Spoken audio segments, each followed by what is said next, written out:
If you know things are happening annually, why was that so difficult for me to say? There's no need for us to be beating ourselves down every single day when the world does that for us. You know, it starts at home. It really does. The smallest things. You really don't have to spend money on anything to be able to romanticize your life, so...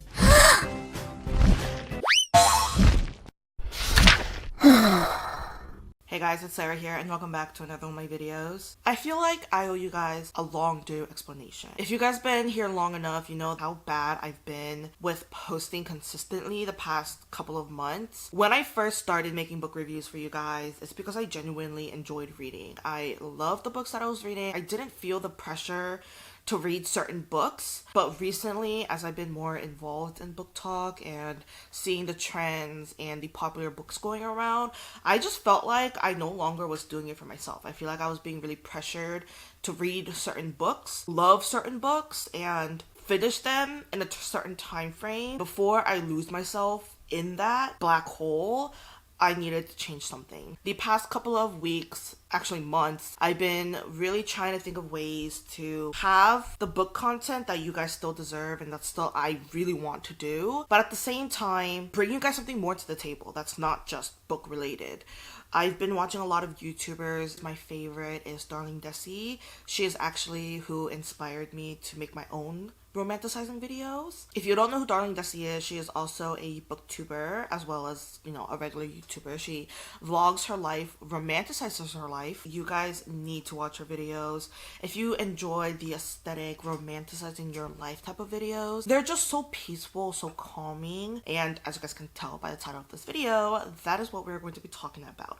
But to put my own little spin and twist on it, I've decided to do a video talking about how I've been romanticizing my life as a single female living alone on a very strict budget. At the same time, this is going to be kind of like a mukbang. I didn't plan this to happen, but for some reason, I'm in a very chatty mood. I just finished work, I came home, and I decided to make myself the most ratchet cheese board to ever exist. This is nothing like what you probably seen on like Pinterest and Instagram. This is as basic as it can get. We have some saltine chips, water crackers, we have some cubed Kobe Jack cheese, some red grapes, and also some strawberry jam. I also made myself a milk tea, iced, in my beautiful fall cup. It says leaves are falling and it's Snoopy. I'm just gonna be munching while I'm talking because again, I'm in an extremely chatty mood, but I'm also hungry. So before I get to talk about how I've been romanticizing my life, just a little background. Like I mentioned before, I do live alone, so I have to provide for myself, which means I am also on a very strict budget. There's just so much responsibility because I do live alone that there's not much for me to spend on myself. So how does one romanticize their life on a strict budget? In order for me to start romanticizing my life, the first thing that I personally had to change was my mindset. As well as changing your mindset, I feel like also finding the meaning and understanding what romanticizing your life means to you personally. It's gonna be different, you know, we're gonna romanticize our lives differently. And for me, I really had to figure out what's gonna work to my lifestyle and to who I am. And I have come to a conclusion that for me, what romanticizing my life meant was enjoying every moment that I'm living. I like comfortability. I don't like when things change. I like doing similar things, familiar things. I like watching the same shows, going to the same places all the time. I don't like doing new things. I don't like trying new things. This isn't something that I want to do short term. So once I found out the meaning of what it means to romanticize my own life, made things so much more easier to move forward. Now, how do I romanticize my life on a budget? I'm not gonna lie. I thought it was gonna be so difficult, but what I realized, it's really not as hard as you think it is. If you know me, I have no self-control. I get so excited to buy interior design stuff, to buy things for the kitchen, just little random knickknacks that goes in the house. I'm obsessed with it, especially when it comes to the holidays.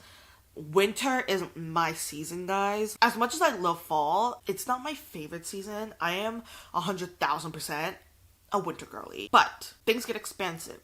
You know what I mean? So I thought this was gonna be impossible to do because when I start romanticizing my life, I'm gonna want to go out, I want to go buy more stuff, make my house more like aesthetically pleasing to be able to romanticize my life. But I realized when your heart and in your mind, you're in a place of romanticizing your life doesn't equal money and spending money, it's a lot easier than you really think it is. I hope that makes sense. Like for me, I'm not romanticizing my life to make things more aesthetically pleasing. I guess yes, in a way, a little bit, but I didn't start romanticizing my life to start buying things and changing my life a complete 180. If anything, I actually started this journey with wanting to use everything that I have in the house and enjoying every single little thing that I do own already. That's not to say it was not hard. There are definitely times where I was tempted to buy like everything in the store, but because my mindset is so different than it was before I started doing all this, I'm not as tempted to automatically buy things.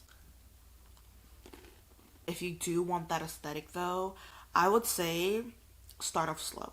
There is no rush for you to buy everything in 1 year because guess what? Next year, there's going to be new things out that you're going to want. Take it little by little. Buy yourself 1, 2, 3 little small things for the house within that season, and trust me, it'll make such a difference. It actually took me years to collect all of the small things that I have currently in my house. I did not buy them all within 1 year. Not only financially was that a great decision for me, but I get to enjoy those 1 or 2 small things that I bought for myself that season. And if anything, it got me so excited for next year, that season to come, so I can get another 1 or 2 small things. Over time, you kind of realize that things obviously are going to add up. You're not throwing these things away. And next thing you know it, you have like a full house set of just decorations that you can use for the next coming holiday. I think that's also another thing that I realized about romanticizing my life was I look forward to doing things for the next year. Which leads me to my next point on how to romanticize your life on a budget is there is no rush. Like I mentioned with the decorations, there's genuinely no rush to have to do everything within that season. For example, I live in New York and fall in New York is very short. It's probably like a month and a half. If we're lucky, maybe like 2 months. It is such a short time frame and there's just so many activities that you can do in the fall. Not only is that very expensive for me personally, but I also am not enjoying the moment that I'm currently living. If anything, I'm thinking about the next adventure I'm going on, the next trip I'm going on next week, or the next event that I'm gonna attend next week. There is genuinely no need for you to do everything within a month. Because guess what? The season's gonna happen next year. It's something to look forward to next year. Unless there are obviously like a world tour or one-in-time event, then that's different. But if you know things are happening annually,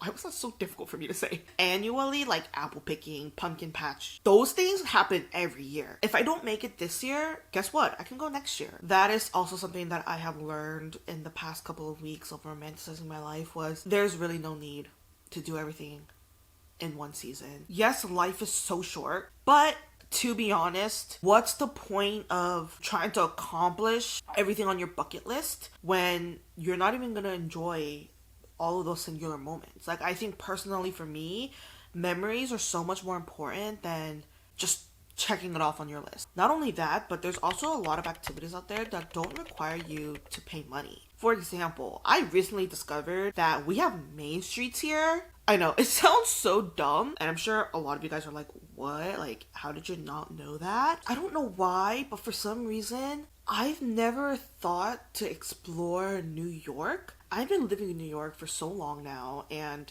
whenever people come visit, they're always like, what can we do? What is there to do in New York? I'm so excited, blah, blah, blah. And my answer was, we can go to, like, Manhattan. We can go to Times Square.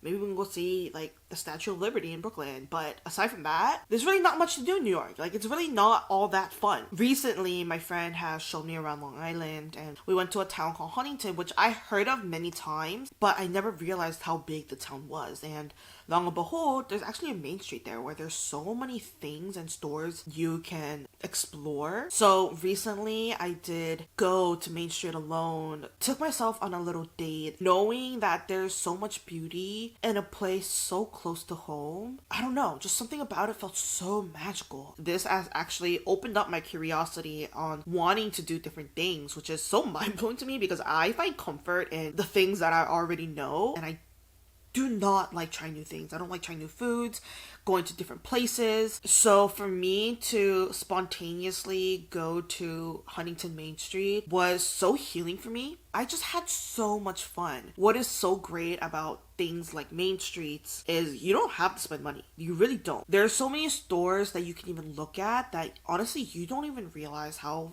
time flies. I went to so many different stores, but I probably bought things from like 2 or 3 of them. If you don't know where to start and looking for main streets, I will recommend looking for places with a small bookstore. That is actually my main attraction when I'm looking up main streets and like places to explore now. In Huntington, they have this huge thrift bookstore. I think it just brings so much history to these books, knowing that they had a past before they made it here. Some of them have like signatures, or a lot of them were actually gifts that I guess they didn't want anymore. So that is definitely one of my main things when I look for main streets, is that they have like a small bookstore that I can look at. So that is definitely something I recommend. Look up main streets in your area. There's just so much to do without having to pay anything unless, you know, you want to. Lastly, the way that I've been romanticizing my life on a budget is doing things that work for you. I think for the longest time, I've wanted to buy things and get things that I see influencers getting, and seeing ways that they're like romanticizing their life and making things so aesthetic, getting matching sleepwear, you know, having a morning routine. All of these things I saw and I wanted to do. Some things work for me and some things don't. And that's completely okay. The best way for you to romanticize your life is to be honest with yourself. Be honest with what you like, of who you are, and embracing those qualities. Unless you're someone who likes to try new things and likes to do it before they say no, I think that's a great mindset to have. It doesn't hurt to try something if you've never done it before. How do you know if you like it or not? But at the same time, there's no need for us to be beating ourselves down every single day when the world does that for us, you know? So that was it for this video. I hope you guys liked it. I know it's different from the content that I originally post. I hope that this didn't bore you. If anything, I hope that you guys are excited just as much as I am. Through these videos, I'm hoping that I can be more real with you guys, meet you guys more on a personal level. Trust me, I know what it feels like to be financially burdened. There's just so many responsibilities in the world, especially if you're living alone or if you have a family to provide for, if you're a single parent. It's hard. I get it. It's hard. And if you're just so burnt out by life and you want to be able to romanticize your life, but it's difficult to do on a budget, I hope this helped, you know, some of you guys out there. It starts at home. It really does. The smallest things. You really don't have to spend money on anything to be able to romanticize your life. So I do plan on talking about this debt more in future videos. So please stick around. But I hope you guys liked this, because that was it for this video. Thank you guys so much for watching. Make sure to like and subscribe. Leave a comment down below. I'll make sure to read every single one of them. And I'll see you guys next time with Sarah. Bye.